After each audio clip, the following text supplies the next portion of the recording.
Hi friends, எல்லோருக்கும் வணக்கம். எல்லோரும் எப்படி இருக்கீங்க? நல்லா இருக்கீங்களா? இன்றைக்கி அந்த கதையோட அடுத்த பகுதி தான் பார்க்க போகிறோம். அதுக்கு முன்னாடி நீங்கள் செய்ய வேண்டிய விஷயம் என்ன அப்படின்னு கேட்டிங்கன்னா, மறக்காமல் நம்ம இந்த சேனலை சப்ஸ்கிரைப் பண்ணிக்கோங்க. கீழே இருக்க பெல் பட்டனையும் கிளிக் பண்ணுங்கள். அப்போ தான் நான் போடக்கூடிய வீடியோக்கள் எல்லாமே உங்களுக்கு உடனுக்குடனே நோட்டிஃபிகேஷன் வரும். ஸோ மறக்காமல் சேனலில் சப்ஸ்கிரைப் பண்ணிவிட்டு வீடியோ பாருங்கள் ஃப்ரெண்ட்ஸ். வாங்க நம்ம கதைக்குள்ளே போகலாம். அடுத்த ஒரு 2 வருஷத்துக்கு அப்புறம் எதையுமே நான் யோசிக்கக்கூடாது, மேரேஜ் எல்லாம் பற்றி யோசிக்கக்கூடாது அப்படிங்கிற ஒரு பிளானுக்கு வந்துட்டேன். ஏன் அப்படின்னா எங்கள் ரிலேட்டிவ்லேயே எனக்கு வீடு இல்லைங்கிற ஒரு காரணத்துக்காக பொண்ணு கொடுக்க முடியாது அப்படிங்கிற மாதிரி சொல்லிட்டாங்க. அவங்க அப்பாவோட ரிலேட்டிவ் தான். நாங்கள் வாடகை வீட்டில் இருக்கோம்.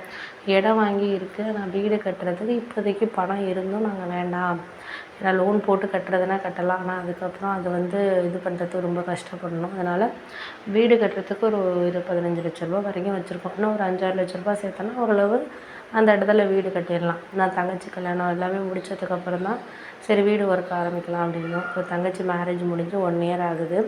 அதனால் எனக்கு சரி ரிலேட்டிவில் எங்கள் அம்மாவுக்கு தெரிஞ்சவங்களோட ஃப்ரெண்டு பொண்ணு தான். அதனால் இவங்க போயிட்டு எதார்த்தமாக கேட்குறப்போ இது மாதிரி வீடு இல்லை அப்படிங்கிற ஒரு காரணத்துக்காக படிப்பு எல்லாம் ஓகே, பையனையும் எங்களுக்கு பிடிச்சிருக்கு, ஆனால் வீடு இல்லை, நாளைக்கு வாடகை வீட்டில் இருக்கிறோன்னு சொன்னாலாம் எங்களுக்கு அது ஒரு மாதிரி மரியாதை கிடையாது அப்படிங்கிற மாதிரி சொல்லிட்டாங்க.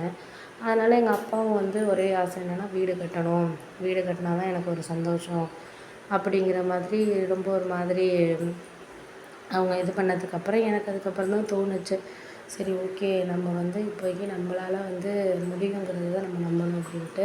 அதுக்கப்புறம் எங்கள் அம்மாகிட்ட சொன்னேன், நீ ஒன்றும் அதுக்காகலாம் ஃபீல் பண்ணிகிட்டு இருக்கம்மா, நான் அப்போயே சொன்னேன்ல, அதெல்லாம் ஃப்ரெண்டு அது இதுன்னெலாம் சொல்லிட்டுலாம் நீ போய் பொண்ணு கேட்டுட்ருக்காத, தேவையில்லாமல் எதுக்குமா அதெல்லாம், இன்னும் ஒரு வருஷம் போகட்டும் அப்படிங்கிற மாதிரி நான் சொன்னேன். ஆனால் நீ தான் கேட்க மாட்டேன்ட்ட அப்படின்னோடனே என்னடா பண்ணுறது. நான் என்னென்னா ஒரு என்கேஜ்மெண்ட் பண்ணி வச்சோன்னா பொண்ணு பார்க்குறதுக்கு ரொம்ப அழகாக இருக்கா, ஃபேமிலியும் நல்ல ஃபேமிலி, படிப்பும் இருக்குது அப்படிங்கிறதுனால நான் யோசிச்சேன்டா. அதனால் கொடுத்தாங்கன்னா கண்டிப்பாக நம்மளுக்கு ஒரு நல்ல பொண்ணு தெரிஞ்சு நம்ம ஒரு நல்ல பொண்ணை இது பண்ணக்கூடாதுல்ல. எனக்கு அவளை அப்போலேருந்தே ஸ்கூல் படிக்கிறதுலேருந்தே நம்ம வீட்டுக்கு பக்கத்தில் இருந்தப்புலேருந்தே தெரியும். இப்போ அவங்க வீடெல்லாம் வாங்கிட்டாங்க. அவங்க பையன் ஃபாரினில் இருக்காங்கிறனால நல்ல லெவல்லையும் இருக்காங்க. நம்ம ஃபேமிலிக்கும் நல்ல இதாக இருக்கும். உனக்கும் படித்த பொண்ணா ஒரு நல்ல தெரிஞ்ச பொண்ணா இருக்குமே அப்படிங்கிற ஒரு விஷயத்துக்காக தான்டா நான் அதை இது பண்ணேன் அப்படின்னோடனே, சரி விடுமா, இந்த பொண்ணு இல்லைன்னா இன்னொரு பொண்ணு, அதுக்காக நீ எதுக்கு ஃபீல் பண்ணிக்கிட்டு இருக்க, தேவையில்லாமலாம் இதுக்காகலாம் ஃபீல் பண்ணாத, எனக்கு தெரியும் உன்னை பற்றி, ஒரு சாதாரண விஷயம்னாலே 1000 இது யோசிக்கிற ஆளு நீ, உட்காந்து யோசிச்சுட்டு இருப்ப, அப்பா கூட விட்டு தள்ளு அப்படின்னு சொல்லிட்டு போயிடுவார், ஆனால் நீ அதையே பேசிகிட்டே கிடப்ப, அந்த மாதிரி ஆளு நீ. அப்படி இருக்கிறப்போ இன்றைக்கி இந்த மாதிரி ஒரு விஷயம் நடந்திருக்குங்கிறப்ப இது எப்படியோ ஒரு 2-3 மாதத்தை யோசிச்சுட்டு தான் கிடக்க போகிறேன் அப்படின்னு சொல்லிட்டு நான் கிண்டல் பண்ணிவிட்டு போயிட்டேன்.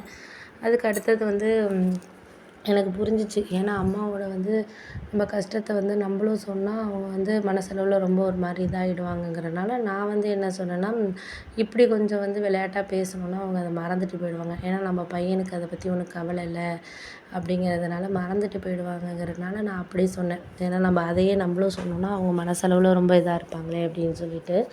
அதுக்கப்புறம் தான் எனக்கு புரிஞ்சிச்சு, சரி இவங்க இந்த அளவுக்கு சொல்கிறாங்க அப்படின்னா அந்த அளவுக்கு நம்மளுக்கு வாழ்க்கையில் ஒரு சில விஷயங்கள் இது பண்ணிக்கிட்டு தான் ஆகணும் அப்படிங்கிற மாதிரி எனக்கு புரிய ஆரம்பிச்சிச்சு. அதனால் நானும் இதுக்கப்புறம் நீங்கள் எந்த விஷயத்த இருந்தாலும் நம்ம இது பண்ண வேண்டாம், பார்த்துக்கலாம் அப்படிங்கிற மாதிரி ஒரு சில விஷயங்களை நான் இது பண்ண ஆரம்பித்தேன். அதுக்காக நம்ம யாரையும் குறை சொல்ல முடியாது. இவங்க இது சரி இது சரி அப்படின்னு சொல்லிட்டு குறை சொல்லிகிட்டு இருக்க முடியாது.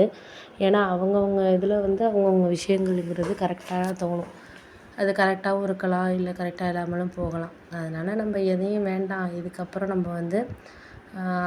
நம்ம வீடு கட்டுறதுக்கான வேலைகளை நம்ம பார்க்கணும் அப்படிங்கிற மாதிரி எனக்கு ஓரளவு மனசுக்குள்ளே ஒரு விஷயம் போயிட்டு இருந்துச்சு. அதுக்காக நான் கொஞ்சம் எக்ஸ்ட்ரா ஷிஃப்ட்டு, அதுக்கப்புறம் ப்ராஜெக்ட்லாம் புதுசாக எடுத்து பார்க்குறது, இதெல்லாம் பண்ண ஆரம்பித்தேன். ஏன்னா நம்ம அம்மா இந்த அளவுக்கு கவலைப்பட்டாங்கங்கிறப்ப இன்னும் ஒரு 6 மாதத்துல வீடு கட்டுற ப்ராசஸை நம்ம ஆரம்பித்தே ஆகணும் அப்படின்னு சொல்லிட்டு நான் கொஞ்சம் கடுமையாக உழைக்க ஆரம்பித்தேன். அதுக்கப்புறம் ஓரளவு பணம் அதுலேருந்து நிறைய ப்ராஜெக்ட்லாம் பண்ணி கொடுத்ததுலேருந்து நிறைய பணம் வந்தது. அதை வச்சு வீடு ஆரம்பித்தோம். ஒரு 1 இயரில் வீடெல்லாம் கட்டி முடிச்சிட்டோம். இப்போ அந்த பொண்ணை வேறு இடத்துல கல்யாணம் பண்ணி கொடுத்தாங்க. அந்த பையனுக்கு வேலையும் சரியில்லை, சொந்த வீடு இருக்குதுன்னு தான் பேர், அந்த பையன் வேலைக்கே போக மாட்டேங்கிறான் அப்படிங்கிற மாதிரி எங்கள் அம்மாவுக்கு ஒருத்தவங்க சொன்னாங்க. அப்போ தான் எங்கள் அம்மா ஃபீல் பண்ணாங்க, இதே நமக்கு கல்யாணம் பண்ணி கொடுத்துட்டாங்கன்னா இப்போ இந்த வீடு கட்டிட்டோம், என் பையனும் நல்லா மாதம் ஒரு 50,000 சம்பாதிக்கிறான், வீடும் நல்ல வீடு. அப்படி இருக்கிறப்போ நம்மளுக்கு வேணான்ட்டு இங்கே போனாங்க. என்னாச்சு பார்த்தீங்களா? அப்படிங்கிற மாதிரி அவங்களும் வந்து சொன்னாங்க. சரி விடுங்க, அதுக்காகலாம் நம்ம ஒன்றும் எதுவும் இது பண்ண முடியாது. இவங்க அவங்கன்ட்டு நம்ம வந்து பிரித்து பேசிக்கிட்டு இருக்க முடியாது. நமக்கு எது சரின்னு தோணுதோ அதை தான் நம்ம பார்க்க முடியும் அப்படிங்கிற மாதிரி சொன்னேன்.